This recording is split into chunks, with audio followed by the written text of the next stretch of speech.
materi terakhir ya untuk optika geometri. Sebelumnya adalah pemanasan global, kalian sudah bisa belajar sendiri. Oke, optika geometri. Kalau kita bahas tentang optika geometri, nanti kita akan lepas dari materi sebelumnya. Ada namanya pemantulan, ada pembiasan, gitu ya. Nah, di awal kita akan bahas tentang pemantulan. Siapa yang bisa memantulkan? Yang memantulkan adalah cermin, gitu ya. Yang memantulkan cermin, yang membiaskan adalah lensa.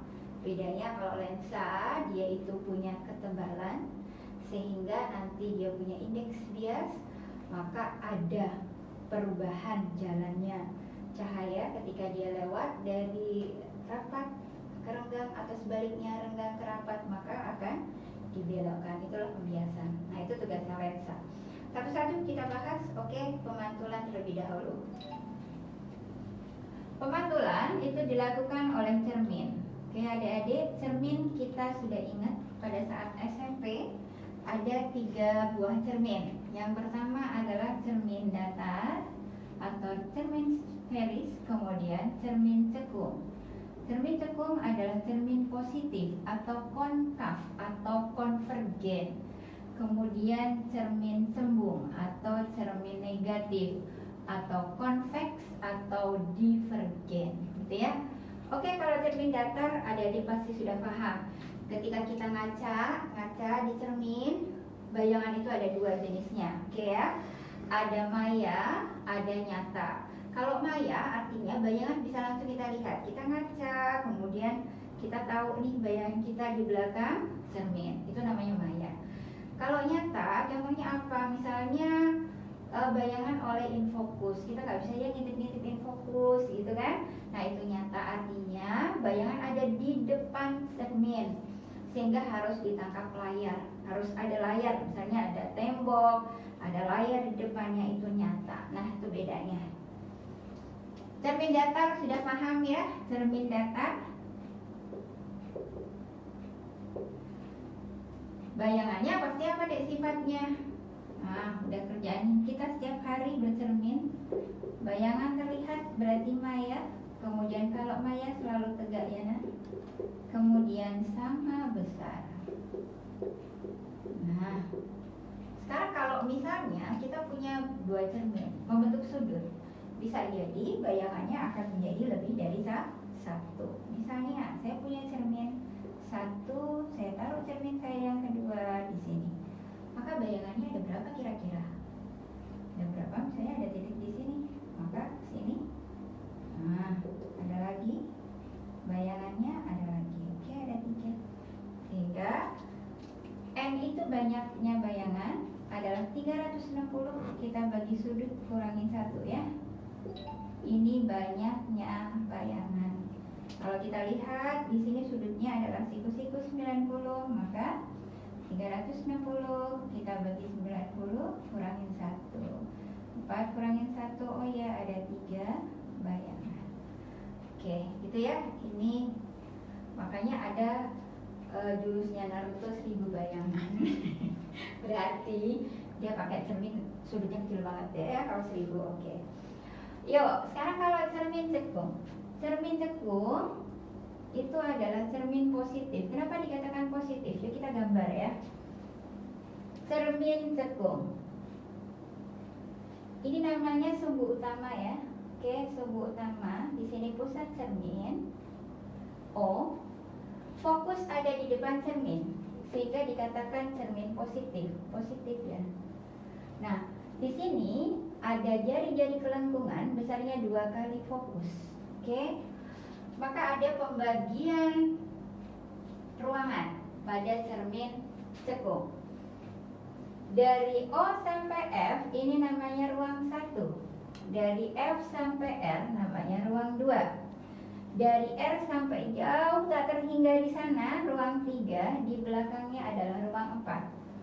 Kenapa ada pembagian ruang? Karena nanti bayangannya ditentukan oleh letak benda. Ya, jadi letak benda nanti mempengaruhi sifat bayangan. Oke. Kita pengen nyoba bagaimana membuat bayangan, menggambar bayangan, gitu ya. Kita gambar lagi. Kalau kalian mau nyoba, maka pakailah penggaris dengan benar-benar ya. Artinya kalau misal kalian gambar fokusnya 2 cm nih, berarti harus 2 cm lagi di sini. Ini kita ngasal ya, nggak sama nggak apa-apa lah. Oke, misal saya punya benda di sini. Jarak antara benda sampai cermin ini namanya jarak benda ya. Ini namanya jarak benda atau X. Oke, cara menggambarnya yang pertama kita harus ingat kelas 8 ya. Ini review sejenak gitu, bahwa ada 3 sinar istimewa. Sinar datang sejajar, sejajar, namanya sejajar sumbu utama, maka akan dipantulkan melalui fokus. Sinar yang pertama. Kemudian yang kedua, sinar melalui fokus akan dipantulkan sejajar. Oke, pertemuannya di sini, perpotongannya, maka disinilah adalah letak bayangan. Kita lihat tadi jarak antar cermin sampai benda namanya jarak benda. Kemudian jarak antara cermin sampai bayangan jarak bayangan. Kita lihat dia ada di depan cermin, artinya ini nyata. Nyata terbalik, lebih ke kecil, gitu ya. Sebenarnya ada satu lagi sinar istimewa, yaitu dari F. Ini dari F. Nanti balik lagi.